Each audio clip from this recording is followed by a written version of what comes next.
US President Donald Trump said that Hamas hostage ransom deal may not last.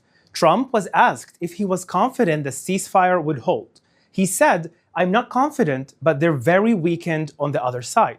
Why is Trump not confident? He's not confident because he knows that Hamas is a savage and barbaric terrorist army that has no regard for human life. Hamas has no line that it will not cross. Hamas still won't say which hostages will return alive and which in coffins. Hamas wants to use this pause in the fighting to recover. That's why Israel's prime minister said, former President Biden and President Trump agreed to back Israel in resuming military action if Hamas violates the deal. Israel needs every hostage home now. That's why Israel is paying Hamas's bloody ransom. But we know this is a bad deal, and we won't let Hamas use it to hurt us more. Also, President Trump said something else about the Hamas ransom deal. President Trump said Hamas cannot run Gaza again. Trump was asked about who would govern Gaza in the future. He said, "You certainly can't have the people that were there, most of them are dead, but they didn't exactly run it well. They run viciously and badly. You can't have that." Israel left Gaza completely in 2005. After that, Hamas ran the Gaza Strip since 2007 when they took it in a bloody coup from the Palestinian Authority. Hamas had a state. Hamas didn't build a paradise. Hamas built a hell. Hamas had billions in international funds. Instead of using it to build Gaza and infrastructure to the Gazan people, Hamas educated the death squads of October 7th. Hamas built the tunnels and brought the weapons of October 7th. Hamas wants to again run Gaza so they can get billions for another October 7th, like they promised. In Hamas's victory speech, they gloated about October 7th and again said they will destroy Israel. Hamas wants to destroy Israel. This is clear. There cannot be peace with Hamas. Hamas cannot be allowed to rule Gaza, or else Hamas will again try to murder and the ceasefire will end. As President Trump said, you can't have that. Now, let's take some questions from our audience watching live on social media. Thank you, Jonathan. Our first question comes from Instagram. What does the new Trump administration mean for UNRWA funding? Well, as far as we know, there is no additional information on the subject of the U.S. funding UNRWA except what we already know. Trump signed an order pausing all U.S. foreign development assistance for 90 days. Some commentators said the order would halt U.S. aid to the scandal-plagued United Nations relief and works agencies. But the U.S. has already been barred from providing aid to UNRWA for nearly a year by law. Now this could go until at least March, and we will see what will happen after that. Thank you. Our next question comes from John. What do you think the new Trump administration will do with Hamas hosts Qatar and Turkey, both of which are supposedly Western allies? Well, thank you very much, John, for your question. We know, in effect, that Qatar has funded Hamas throughout the years and is now hosting the most head of Hamas in its territory, providing them with security, and also said lately that they're going to fund again what's happening in Gaza. This is something that we need to make sure that can't happen again, that the money that if Qatar will do support can get to the hands of Hamas itself for them to rebuild and regain power again and buy weapons in order to destroy Israel and drag us all again to war. I do believe that Trump is affirmative about making sure that no wars will happen in the future like he promised in his campaign. And this is something that we're really looking forward. Except of putting Qatar and Turkey on the line for providing Hamas shelters, we need to make sure that they can't have that again in the future. Thank you. Our next question comes from Carly. What do you think the new Trump administration will do in Lebanon? Thank you very much, Carly. Well, as we heard Trump's campaign, basically we need to know that Trump has said that he's going to appoint his daughter's father-in-law, that is his relative, to be the convoy for the Lebanese administration and to help him and assist him on Lebanese affair. That was during what we had in the war between Hezbollah that launched its war against Israel on October 8th, that Trump promised also to make sure that this war never happens again.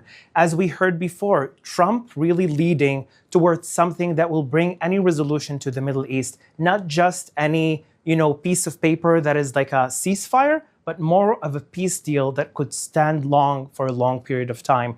This is what Trump has said throughout his campaign. I really hope that now, after he became officially president, that he will continue to persuade that to make sure that Hezbollah in Lebanon can't control any Lebanese territory and they can't affect if Lebanon would go to war or not. And also to make sure that the new administration in Lebanon is much more anti the hand and the holdings of the Islamic Republic of Iran, and to basically closen it more to the West. This is what I'm really hoping to see that happens in the new Trump administration. Hopefully he will continue his promises from his campaign.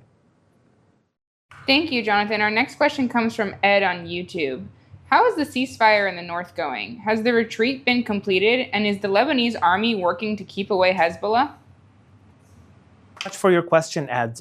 What we know for now, there is still some Israeli troops in southern Lebanon that has consistently been withdrawing from south of Lebanon step by step in order to make sure that the infrastructure that is still there will not be able to be used by Hezbollah to attack Israel again. Let's remind you, Hezbollah wanted to do October 7th just in a higher scale. The amount of ammunition that was caught by the IDF during that 2 months of an intense war was brought to Israel in order to make sure it wouldn't fall again in Hezbollah's hands. Yet we've seen that Hezbollah have breaking the ceasefire agreements while transferring some ammunition and trying to again get closer to the Israeli border. The new administration of Lebanon has repeatedly said that the Lebanese government should be the one to rule all of Lebanese territories, and the only one holding weapons in Lebanon should be the Lebanese military. This is the new President Aoun's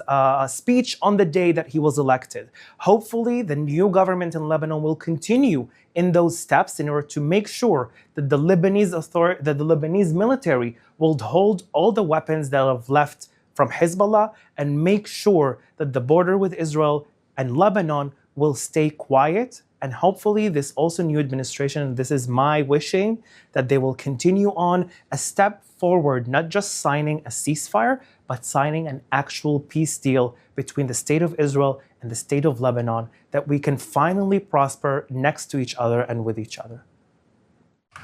Thank you. Our next question comes from Daniel on Instagram. Israel announced a new military operation in Jenin today. What do you know about the situation there? What we have been hearing about the situation in the West Bank is that Hamas, again, is trying to take holdings of territories in the West Bank. They have used the same tactics that they used against Israel while holding and hiding inside of civilian infrastructure and shooting at also the Palestinian Authority's militaries and also at the Israeli militaries from there. Now what we heard that Israel has requested from the Palestinian Authority to withdraw its own troops from the territory of Jenin for the IDF to enter and make sure that the terrorist organization, including among them also Hamas, will not be able to try and attack Israel from the West Bank like they promised that they will do another October 7th. This is the latest news that we know of today, and hopefully it will end swiftly and shortly and make sure that these terrorist organizations will cease to exist for good. Thank you. This is our final question from Instagram. Following the hostage release the other day, we saw a lot of Hamas terrorists around the aid trucks as the hostages were released. Do we know what an accurate account of Hamas numbers and capability are in Gaza and who's leading them? We still don't know the actual number of how many Hamas militants and Hamas terrorists have yet to go to the next life, as we say it. Hopefully that now, after they thought that they're safe, they will go out, return back all the hostages, and we can go and make sure that Hamas wouldn't be able to rule Gaza again in the day after. I mean, I myself, when I saw these images, when Hamas terrorists are surrounding not just our hostages, but also surrounding the Red Cross vehicles, that's a really sad day. And I don't believe how people can still root for Hamas in the Western world and say, yes, these are the good people, while you can see the 3 female hostages being transformed from their captivity after 470 days in their terror dungeons. This is something that, for me, it was a really sad day to see that.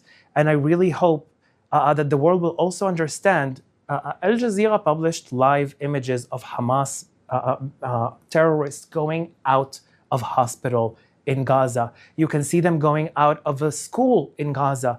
These are actually where they were kept hiding. Do you need another proof to understand that this is Hamas's MO all along? This is why they dragged and kidnapped the hostages on October 7th, why they kept holding them, and why are they using human infrastructure in order to attack Israel? It's there. You just need to look at it and see it. And I really hope that the day that all of the hostages are back home, we will make sure that this is also the last day of Hamas's existence. This is not just for us Israelis, but for the entire community and the entire international community. Now, that's what we all have time for today. Thank you very much for tuning in. We will be back tomorrow at 3 p.m. Israel time, 8 a.m. East Coast time. Thank you very much for watching.